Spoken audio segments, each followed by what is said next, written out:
The U.S. President Donald Trump praised Iran for halting planned executions of protesters as rights group has reported over 3,000 killed in crackdown. Kurdish separatists in Iraq claim they have attacked Iran's Revolutionary Guards, triggering international warnings and EU advice to avoid Iranian airspace. As global solidarity protests continue, Indian nationals are returning home amid escalating tensions in Iran. Now, Trump said that more than 800 hangings were scheduled but was cancelled at the last minute.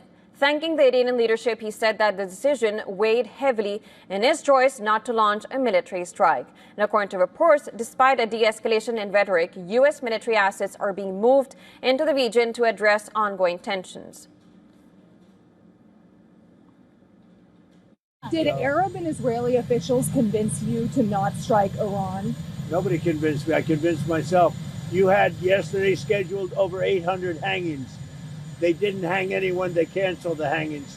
That had a big impact. Rights groups say protests in Iran have largely subsided, but only after a brutal crackdown that killed thousands under an internet blackout. And according to human rights activist news agency, as on day 20th of the protests, around 3,090 protesters have been confirmed dead. 2,055 are severely injured and more than 22,000 arrested amid internet shutdown now in its second week. A representative of an Iranian Kurdish separatist group in Iraq claimed that his group's armed wing has launched attacks on Iran's paramilitary Revolutionary Guard in recent days in retaliation for Tehran's violent crackdown on protesters.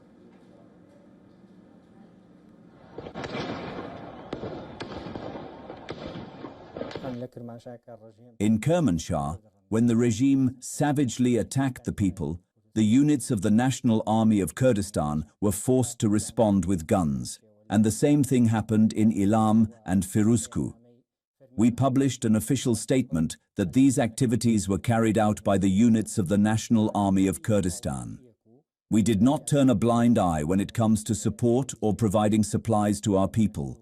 We do our best for our nation.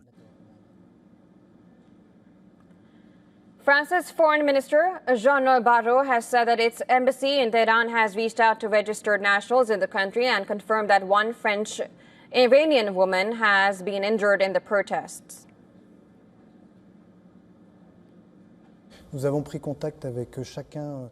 We have contacted each of the 1,000 French nationals who are registered with the embassy in Tehran. We have managed to reach a large number of them. We regret to report that one French-Iranian woman has been injured and is currently receiving medical care. We are monitoring the situation closely. We will continue to ensure the safety of our agents and our citizens.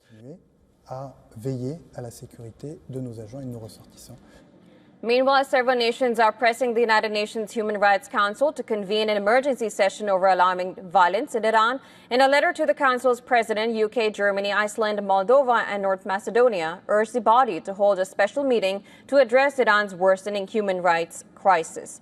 The European Union Aviation Safety Agency has urged airlines to steer clear of Iranian airspace. The agency cautioned that the presence of multiple weapons and air defense systems and potential activation of surface-to-air missiles created a serious danger to civilian flights at all altitudes. Meanwhile, the Munich Security Conference has announced it has withdrawn invitations to Iranian officials for this year's gathering. It cited the regime's violent crackdown on protests as the reason. Amid escalating tensions in Iran, several Indian nationals have returned to India from Iran, and this comes after an advisory was issued by the Indian government urging citizens to leave the country.